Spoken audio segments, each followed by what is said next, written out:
गेल्या काही दिवसात संकल्पराव आणि अंशुला यादवंशी यांच्या आयुष्यात खूप काही बदललं होतं. कधीही प्रेम न करण्याचा हट्ट बागळणारा, अहंकारी, अकडू आणि गंभीर स्वभावाचा संकल्प, जो नेहमीच नातेसंबंधापासून दूर पळायचा, ज्याच्यामध्ये लग्न म्हणजे निरर्थक तमाशा आणि मुलगी म्हणजे आयुष्यातील सर्वात मोठा अडथळा, तोच आज एका मुलीच्या डोळ्यातले अश्रू पाहून व्याकुळ होत होता. तिच्या चेहऱ्यावरची उदासी त्याच्या जीवाला घोर लावत होती. नेहमी आपल्या अहंकाराची ढाल पुढे करणारा संकल्प आता नकळत आपल्या आवाजात मृदुता आणण्याचा प्रयत्न करत होता. आणि अंशुला आई वडिलांच्या निधनानंतर काकूच्या टोमण्यांचे विषारी बाण तिने शांतपणे सहन केले होते. पण काका, समर आणि आजीच्या प्रेमाने तिच्या प्रत्येक जखमेवर फुंकर घातली होती. त्यामुळे ती पुन्हा एकदा हसरी, निरागस आणि खळखळून हसणारी अंशुला बनली होती. पण संकल्प तिच्या आयुष्यात आल्यापासून तिच्या मनात एक वेगळीच हलचल सुरू झाली होती. संकल्पचा क्षणाक्षणाला बदलणारा स्वभाव तिला दुखावत होता, कारण तिच्या मनातही त्याच्यासाठी प्रेमाचा एक नाजूक अंकुर फुटला होता. पण त्या भावनेला ती स्वतःही अजून पूर्णपणे समजू शकली नव्हती. तो तिची काळजी घ्यायचा तेव्हा ती नकळत त्याच्याकडे ओढली जायची, आणि दुसऱ्या क्षणी त्याचं कोरडं, अलिप्त वागणं तिच्या डोळ्यात अश्रू आणायचं. खरं प्रेम असंच असतं ना, क्षणात आभाळभर आनंद देतं आणि क्षणात डोळे पाणावून टाकतं. कधी संपूर्ण जगाचं सुख आपल्या पदरात टाकतं, तर कधी इतकी खोल वेदना देतं की शब्दही अपुरे पडतात. चला तर मग या प्रेम कथेचा पुढचा प्रवास पाहूया. संकल्प अंशुलाकडे पाहत म्हणाला, मिस यादवंशी, मी तुझी काळजी फक्त तुझ्या भावाने सांगितलं म्हणून घेत नाही. क्षणभर थांबून तो पुढे म्हणाला, कारण संकल्पराव कोणाच्याही दबावाखाली कोणतंही काम करत नाही. नको असूनही त्याच्या आवाजातली अकड पुन्हा एकदा बाहेर आली. पण मनातल्या भावना इतक्या प्रबळ झाल्या होत्या की पुढच्या क्षणी त्याचा कडक आवाज थरथरला. मी माझ्या मनाच्या सांगण्यावरून तुझी काळजी घेतोय, कारण मला स्वतःलाच तुझी काळजी घ्यायची आहे. अंशुला अवाक होऊन त्याच्याकडे पाहत राहिली. क्षणभर दोघांची नजर एकमेकात हरवली. तेवढ्यात संकल्पचा फोन वाजला. फोन साहिलचा होता. अरे, शर्ट बदलायला गेला होतास की नवीन शर्ट शिवून आणायला? लवकर ये जेवायला, बस निघेल थोड्या वेळात. संकल्प शांतपणे म्हणाला, तुम्ही सगळे जेवून घ्या, मला भूक नाही, मी फक्त चहा घेईन. साहिल लगेच म्हणाला, हे नाटक दुसऱ्या कुणाला दाखव, मला माहितीये तुला भूक अजिबात सहन होत नाही, आणि बसला उशीर झाला तर तुझा सगळा राग माझ्यावरच काढशील, उपाशी वाघासारखा मलाच जिवंत खाशील. मग हसतच पुढे म्हणाला, आणि हो, दुसऱ्या बसमध्ये बसलेल्या त्या दोन चेटकिनींना, मोहिता आणि तिच्या मैत्रिणीला घेऊन ये, नाहीतर हॉस्टेलला पोहोचल्यावर भूक भागवायला आपलंच रक्त पितील. साहिलच्या शेजारी बसलेल्या अग्रिमने फोन हिसकावून घेतला. नको रे बाबा, त्यांना झोपू दे. मी ऐकलंय बागेत काहीतरी लपवून आणलंय आणि 2 घोट मारून शांत झोपले आहेत. निदान आज तरी माझ्या बिचाऱ्या ज्युनियर्सला बसचा प्रवास निवांत एन्जॉय करू दे. त्यांना उठवू नकोस प्लीज. अरे नौटंकी, असं म्हणत संकल्पच्या ओठांवर हलकसं हसू उमटलं. येतो, इतकं म्हणत त्याने फोन ठेवला. पण साहिलच्या त्या काळजी भरल्या बोलण्याने की अंशुलाच्या डोळ्यातल्या वेदनेने कोण जाणे, संकल्पचे डोळे नकळत ओलावले. तो पुन्हा अंशुलाकडे वळला. चला जेवून घ्या मिस यादवंशी. हलकीशी स्माईल करत तो पुढे म्हणाला, माझ्यापासून घाबरण्याची काही गरज नाही, मी दिसतो तितका वाईट नाही. क्षणभर थांबून तो पुन्हा म्हणाला, तिथे तुमची मैत्रीण मिस सुगंधाही आहेच. एवढंच बोलून तो तिथून निघून गेला. अंशुला मात्र शांत नजरेने त्याला दूर जाताना पाहत राहिली. तिच्या मनाला तर वाटत होतं संकल्पला थांबवावं आणि मनातल्या प्रत्येक प्रश्नाचं उत्तर त्याच्याकडून मागावं. पण तितकं धाडस तिच्यात नव्हतं. तिचंच मन तिला म्हणालं, अंशुला, संकल्पने तुला अजून तो अधिकारच दिलेला नाही.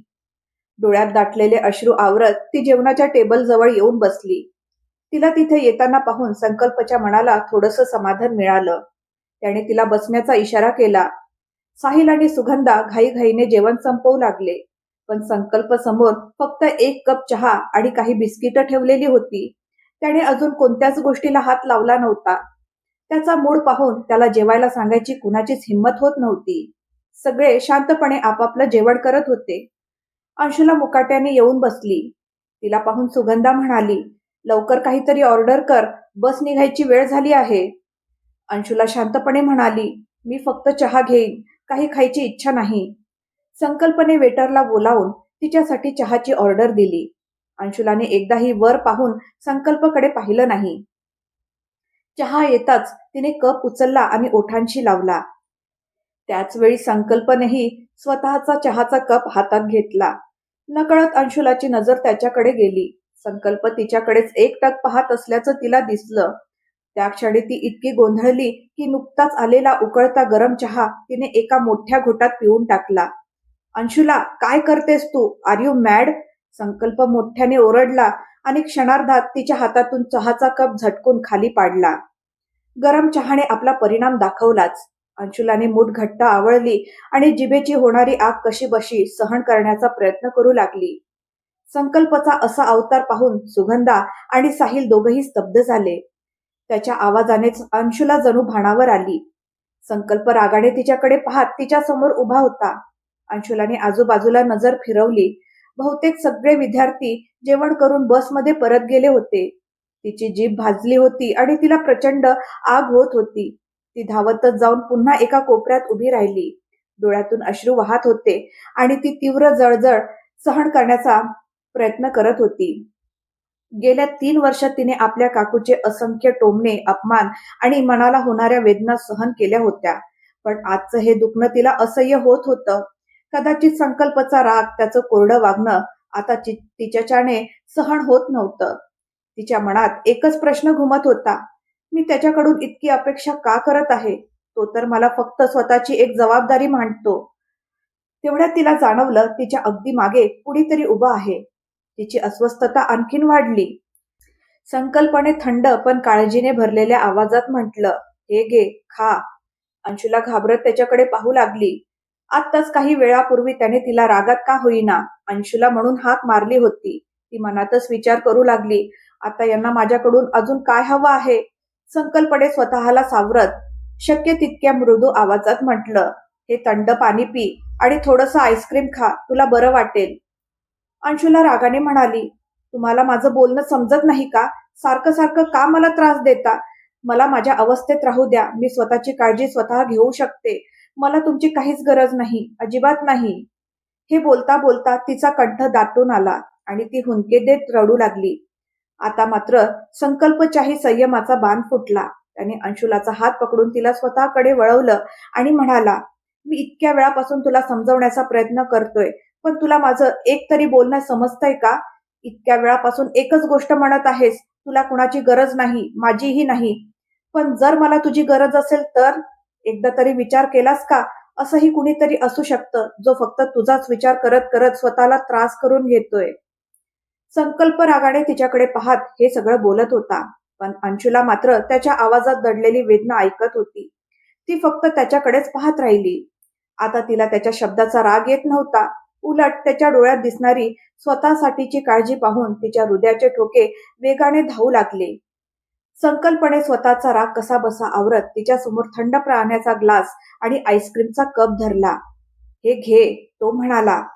ते दोन्ही तिच्या हातात देऊन तो तिथून निघून गेला. अंशुला तशीच स्तब्ध उभी राहिली. क्षणभराने तिला पुन्हा संकल्प आपल्या जवळ उभा असल्याची जाणीव झाली. ती मनातच म्हणाली, हे देवा, हे तर आताच गेले होते, पुन्हा कधी आले? संकल्प तिच्याकडे पाहत म्हणाला, आणखीन एक गोष्ट लक्षात ठेव मिस यादवंशी, मी असाच आहे. पुढचं आयुष्य जर माझ्यासोबत घालवायचं असेल तर माझ्या या स्वभावाची सवय करून घे, म्हणजे तुलाच कमी त्रास होईल, समजलं? चल लवकर ये, बस निघते. इतकं बोलून तो भराभर तिथून निघून गेला. इकडे साहिल आणि सुगंधा आश्चर्याने त्यांच्याकडे पाहत होते, पण त्याला काही विचारायची हिंमत दोघांनाही झाली नाही. संकल्प जाऊन ड्रायव्हरच्या शेजारच्या सीटवर बसला. क्षणभरापूर्वी तो अंशुलावर ओरडला होता, पण आता त्याचाच राग त्याच्यावर निघत होता. मी तिच्याशी इतकं कठोर का वागलो? माझ्या स्वतःच्या भावना मला त्रास देत आहेत म्हणून तिचं मन दुखावण्याचा मला काय अधिकार आहे? त्याने डोळे घट्ट मिटून घेतले. मन तर जोर जोरात रडावंसं म्हणत होतं, पण मिस्टर ॲरोगंट तर कधीच तसं करू शकत नव्हते. त्यांचा राग सगळ्यांसमोर व्यक्त व्हायचा, पण वेदना ती मात्र ते नेहमी स्वतःच्या हृदयातच दडवून ठेवायचे. इकडे साहिलही विचारात पडला होता. संकल्पला मी आजपर्यंत इतका संतापलेला कधीच पाहिलं नाही. नेमकं झालंय तरी काय? तो इतका बदललाय का? तर सुगंधा अंशुलाच्या अवस्थेमुळे अस्वस्थ झाली होती. अंशुला कधीच अशी नव्हती. ती कितीही दुखात असली तरी सगळं मनात दडवून ओठांवर हसू ठेवायची. पण आज ती इतकी शांत, उदास आणि चिडचिडी का झाली आहे? अंशुला बसमध्ये जाऊन शांतपणे आपल्या सीटवर बसली. तिने खिडकीबाहेर पाहिलं. कंडक्टर म्हणाला, अजून साधारण 2 तासांचा प्रवास बाकी आहे. तुम्ही सगळे थोडी विश्रांती घ्या. मग त्याने शिट्टी वाजवली आणि बस पुन्हा आपल्या प्रवासाला निघाली.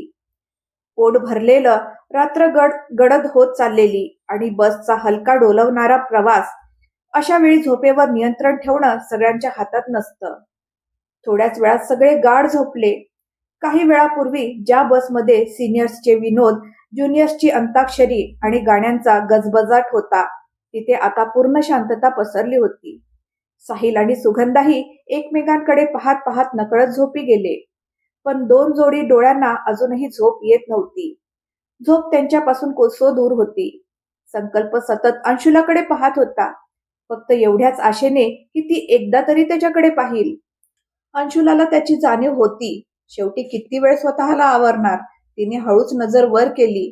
ड्रायव्हरच्या शेजारच्या सीटवर बसलेल्या संकल्पकडे ती एकटक पाहू लागली.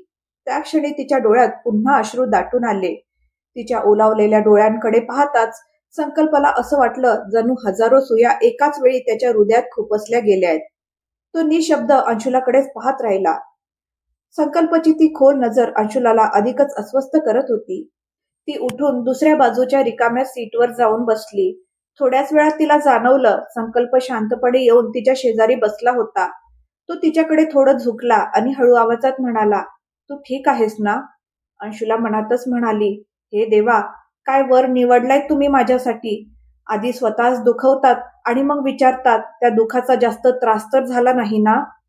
संकल्प अडखळत बोलू लागला, जणू हे शब्द बोलण्यासाठीही त्याला खूप धैर्य एकवटावं लागत होतं.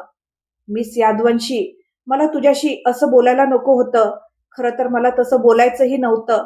पण तुला त्रासात पाहून मला काहीच सुचलं नाही. मी काय बोललो ते मलाच कळलं नाही. अंशुला मनात म्हणाली, खरंच यांना पश्चाताप होतोय का? मग ओरडताना थोडा विचार करायला हवा ना?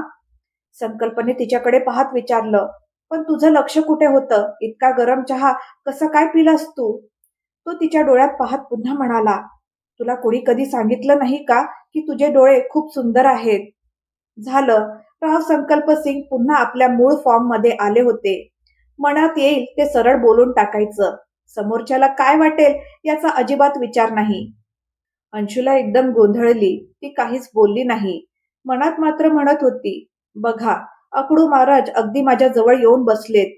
माझा तर जीव आधीच घाबरून गेला आहे आणि यांना माझ्या डोळ्यावर शायरी सुचते. संकल्प थोडासा नाराज होत म्हणाला, माझ्या प्रश्नाचं उत्तर का देत नाहीस? अंशुलाने त्याच्याकडे पाहिलं आणि म्हणाली, तुम्ही नेहमी माझ्याशी इतक्या रागाने का बोलता? माझे बाबा, काका किंवा भैया कधी माझ्याशी मोठ्या आवाजातही बोलले नाहीत. पण तुम्ही ज्या दिवसापासून भेटलात तेव्हापासून फक्त ओरडतच आलात. नेहमी मला घाबरवता. असं का? तिच्या त्या निरागस शब्दात संकल्प काही क्षण हरवून गेला. तरीही खोडकरपणे तो म्हणाला, आणखी काही केलंय का मी मिस यादवंशी? आज अंशुलाने ठरवलं होतं मनातल्या प्रत्येक प्रश्नाचं उत्तर मिळवायचंच. ती म्हणाली, हो, तुम्ही नेहमी माझ्याकडे रागानेच पाहता. मी तुम्हाला आधीच सांगितलं होतं. त्या वार्षिक समारंभाच्या दिवशी मी मुद्दाम काही बोलले नाही. ते तर फक्त फक्त काय मिस यादवंशी? संकल्पने मुद्दाम तिची छेड काढली. क्षणभर थांबून तो मुद्दाम आपलं वाक्य अर्धवट सोडत तिच्या चेहऱ्याकडे पाहू लागला. कारण ते तुझे भैया आहेत आणि मी. तो पुन्हा थांबला. तिच्या डोळ्यात पाहत हळूच पुढे म्हणाला, तुझ्या भैयाने जे काही तुझ्यासोबत केलं नाही ते मी करेन ना, कारण तू माझी होणारी बायको आहेस. तो पुन्हा क्षणभर थांबला आणि ओठांवर मिश्किल स्माईल आणत म्हणाला, सांग ना मिस यादवंशी, तुझ्यावर रागवण्याचा, तुझ्याकडे एकटक पाहण्याचा मला अधिकार आहे की नाही? असं म्हणत संकल्प तिच्या आणखीन जवळ आला. त्याच्या हृदयाची धडधड अंशुलाला अगदी जवळून जाणवत होती. स्वतःच्या धडधडणाऱ्या हृदयाला आवरत तिने त्याच्या डोळ्यात पाहिलं आणि शांतपणे म्हणाली, तो अधिकार तर तुम्ही साखरपुड्याच्या दुसऱ्याच दिवशी माझ्याकडून काढून घेतलाय आणि तुमच्या वॉलेटमध्ये ठेवून दिलाय. संकल्पची नजर तिच्या चेहऱ्यावर खिळून होती. तिच्या उदास डोळ्यांनी त्याच्या हृदयावर जणू घाव घातला. त्याच्या तोंडातून एक शब्दही बाहेर पडला नाही. तो शांतपणे उठला आणि जाताना एवढंच म्हणाला, "रात्र खूप झाली आहे, थोडा आराम कर." मग असं म्हणत तो पुन्हा आपल्या सीटवर जाऊन बसला. अंशुलाने डोळे मिटले, डोकं खिडकीला टेकवलं आणि झोपण्याचा प्रयत्न करू लागली. संकल्प मात्र आपल्या सीटवर बसून विचार करत होता. अंशुला चुकीचं काय बोलली? तिचं मन तर मीच दुखावलं आहे. मीच तिला माझ्यापासून दूर राहायला सांगितलं. साखरपुड्याची गोष्ट कुणालाही सांगू नकोस, असंही मीच सांगितलं. मग आज तिचे शब्द मला इतके का टोचत आहेत? पण तेव्हाचा मी आणि आत्ताचा मी, दोघात खूप फरक आहे. तेव्हा या नात्याबद्दल माझ्या मनात स्पष्टता नव्हती. पण आता आता तर माझ्या स्वतःच्या मनावरही माझा ताबा राहिलेला नाही. प्रत्येक क्षणी मला अंशुला माझ्या अधिक अधिक जवळ येताना जाणवते. तिच्याकडे एकटक पाहत पाहत तो कधी झोपला त्यालाही कळलं नाही. थोड्याच वेळात बस आपल्या गंतव्यस्थानी पोहोचली. कंडक्टर झोपलेल्या विद्यार्थ्यांना उठवत म्हणाला, "चला सगळे उठा, हॉस्टेल आलं आहे." सगळे विद्यार्थी हळूहळू जागे झाले. संकल्पही लगेच उठून उभा राहिला. अजूनही डुलक्या घेत असलेल्या साहिलला हलवत तो म्हणाला, "उठ रे महाराजा, जितक्या लवकर हॉस्टेलच्या रूममध्ये पोहोचशील तितक्याच लवकर पुन्हा झोपता येईल." साहिल आळस देत उठला. संकल्प मात्र क्षणातच आपल्या ऑब्झर्वेशन ऑफिसरच्या भूमिकेत शिरला. सर्व ज्युनियर्स आणि सिनियर्स आपापलं सामान घेऊन खाली उतरू लागले. संकल्प प्रत्येकाला त्यांचा रूम नंबर, रूमची जागा समजावून सांगत होता. कुणाचं सामान उतरवायला मदत करत होता आणि सगळ्यांना good night, see you tomorrow असं म्हणत निरोप देत होता. अंशुला बसमध्ये सर्वात मागच्या सीटवर बसली असल्यामुळे ती शेवटी उतरायला निघाली. तिच्या एका हातात मोठी बॅग आणि दुसऱ्या हातात लॅपटॉपची बॅग होती. ती काळजीपूर्वक खाली उतरू लागली. तेवढ्यात संकल्पने पुढे होत तिची मोठी बॅग हातात घेत म्हटलं, "दे, ही बॅग मी घेतो." अंशुला लगेच म्हणाली, "नको सर, मी सांभाळेन." बॅग घेताना संकल्पचा हात तिच्या हाताला स्पर्शून गेला. आपली बॅग मागे ओढण्याच्या प्रयत्नात अंशुलाचा तोल गेला आणि ती पडू लागली. क्षणाचाही विलंब न करता संकल्पने पुढे होत तिला आपल्या बाहूमध्ये सावरलं. पडण्याच्या भीतीने अंशुलाने त्याच्या दोन्ही बाहू घट्ट पकडल्या. ती त्या क्षणी संकल्पच्या मजबूत मिठीत होती. संकल्पला तर जणू त्या एका क्षणात संपूर्ण जगाचं सुख मिळालं होतं. त्या क्षणी त्याला काहीच विचार करायचा नव्हता. फक्त तो क्षण जगायचा होता. थोडी सावरल्यानंतर अंशुला त्याच्यापासून दूर होऊ लागली. पण पुन्हा एकदा तिचे लांब सडक रेशमी केस संकल्पच्या शर्टाच्या बटनात अडकले. त्यामुळे ती पुन्हा नकळत त्याच्या अगदी जवळ आली. संकल्पने पुन्हा तिला आपल्या बाहूमध्ये अलगद सावरलं. त्याच्या इतक्या जवळ असल्याने अंशुला प्रचंड अस्वस्थ झाली होती. संकल्प शांत स्वरात म्हणाला, "स्थिर उभं राहा मिस यादवंशी, तेव्हाच मी तुझी मदत करू शकेन." मग अंशुला काहीही न बोलता शांत उभी राहिली. स्वतःच्या वाढत्या भावनांवर कसाबसा ताबा ठेवत संकल्प तिच्याकडे किंचित झुकला आणि तिचे केस शर्टाच्या बटनातून अलगद सोडवण्याचा प्रयत्न करू लागला. तो शक्य तितका प्रयत्न करत होता की अशी कोणतीही गोष्ट घडू नये ज्यामुळे त्याला किंवा अंशुलाला अवघडल्यासारखं वाटेल. अंशुलाने मात्र डोळे मिटले होते. संकल्पच्या जवळीकीचा प्रत्येक स्पर्श ती आपल्या मनात साठवत होती. दोघांच्याही मनात आणि हृदयात एकच भावना उसळली होती, पण ती व्यक्त करण्याचं धाडस मात्र दोघांपैकी कुणाकडेच नव्हतं. संकल्पने अलगद तिचे केस बटनातून सोडवले, पण त्या गडबडीत त्याचं वॉलेट खिशातून खाली पडणार इतक्यात अंशुलाने ते झेललं. वॉलेट हातात घेताच त्यातून 2 चमचमत्या डायमंडच्या अंगठ्या बाहेर डोकावल्या. अंशुलाची नजर त्यांच्यावर पडली. संकल्पने क्षणाचाही विलंब न करता त्या दोन्ही अंगठ्या पुन्हा नीट वॉलेटमध्ये ठेवल्या. त्याने अंशुलाकडे पाहिलं आणि त्या क्षणी अंशुलाचेही डोळे त्याच्या नजरेला भिडले. तिच्या डोळ्यात दाटलेल्या अश्रूंमध्ये संकल्प हरवून गेला. तो हळूच म्हणाला, "तू ठीक आहेस ना मिस यादवंशी?" पण अंशुलाने त्याच्या प्रश्नाचं उत्तर दिलं नाही. ती शांतपणे तिथून निघून गेली. संकल्प मात्र तिथेच जागच्या जागी उभा राहिला. एक पाऊलही पुढे टाकण्याची ताकद त्याच्यात उरली नव्हती. अंशुलाच्या चेहऱ्यावरची उदासी त्याला असह्य वेदना देत होती. तिच्या डोळ्यातील अश्रू त्याचं मन अस्वस्थ करत होते. कारण या सगळ्याला कारणीभूत तो स्वतःच आहे याची त्याला पूर्ण जाणीव होती. दुसरीकडे पुण्यातील लॉ कॉलेजच्या बॉईज हॉस्टेलमधील एका रूममध्ये एका कपटी डावाची सुरुवात झाली होती. संकल्पच्या हातून अपमानित झालेला विद्युत जखमी नागासारखा सूड उगवण्यासाठी संपूर्ण ताकदीने तयारी करत होता. ते म्हणतात ना, माणसाची विचारसरणी जशी असते तसेच साथीदार त्याला मिळतात. कॉलेजमध्ये नुकताच दाखल झालेल्या विद्युतने आपल्या स्वभावाचेच श्रीमंत बापाची बिघडलेली 4 मुलं आपल्या टोळीत सामील करून घेतली होती. विद्युतचा मित्र नारंग म्हणाला, म्हणजे उद्याची क्लास बंक करायची आणि सकाळीच ट्रेनने शिरूरला निघायचं. विद्युत त्याच्या खांद्यावर हात ठेवत खवचटपणे हसला. अरे, दोस्तासाठी जीवही देऊ. धोका देणार नाही. जे काही मिळेल ते वाटून घेऊ आणि मजा करू. असं म्हणत त्याने निर्लज्जपणे डोळा मारला. बाकीचे दोघंही खिदळत म्हणाले, अरे भाई, आमच्या बापांकडे पैशाची काही कमी नाही. आम्हाला तर फक्त सौंदर्याची दौलत हवी आहे. ज्या दिवसापासून तू त्या अप्सरेचं दर्शन घडवलं आहेस ना, तेव्हापासून आमची झोपच उडाली आहे. विद्युत दात खात म्हणाला, मला तर तीही हवी आहे आणि तिची संपत्तीही. तिच्या वडिलांच्या मृत्यूनंतर तिच्या काकांनी सगळी मालमत्ता तिच्या नावावर केलीये आणि तिला त्या शहरातल्या चिकण्या संकल्पच्या हवाली केलं. मी त्या हरामखोराला त्याची जागा दाखवेन आणि त्याच्याकडून आपला हक्क हिसकावून घेईनच. तिचा तो भाऊ समरही खूप उडतो. एकदा का अंशुला आपल्या हातात आली तर आयुष्यभर तिला आपल्या पायाशी ठेवू आणि मग तिचा सगळा माज उतरवू. त्या चौघांचं सैतानी मन विकृत स्वप्नांचे महल उभारत होतं.